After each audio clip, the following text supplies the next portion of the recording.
शारदीय नवरात्रि में 9 दिन की मौन व्रत के बाद बागेश्वर धाम के पंडित धीरेन्द्र शास्त्री ने बड़ा बयान दिया है।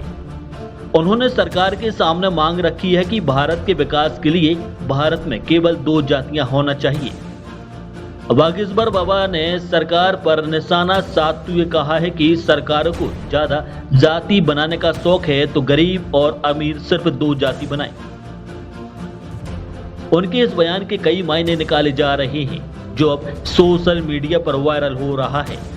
उन्होंने कहा कि हमने 9 दिनों में तैयारी कर ली है कि अब भारत में जात पात, भेदभाव, ऊंच नीच, छुआछूत को हम मिटा कर रहेंगे। हमने भारत में तैयारी कर ली है। धीरेन्द्र शास्त्री ने कहा, सरनेम तो सबके रहेंगे, लेकिन अब सरकार को 2 ही जाति बनाना चाहिए।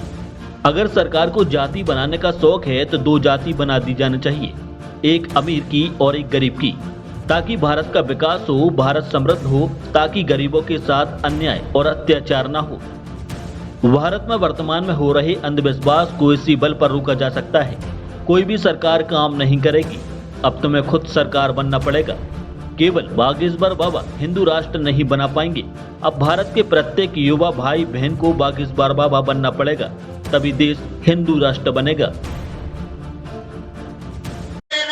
तो सच में किसी काम के नहीं। हमने 9 दिन में तैयारी कर ली है कि अब भारत से जात पात, भेदभाव, ऊंच नीच और छुआछूत को हम मिटा करके मानेंगे। हमने भारत में तैयारी कर ली है, सरनेम तो सबके रहेंगे, पर सरकार को 2 जातियां बनानी चाहिए। अगर जाति बनाने का शौक है सरकार को तो 2 जातियां बना दी जाए, एक अमीर की, एक गरीब की।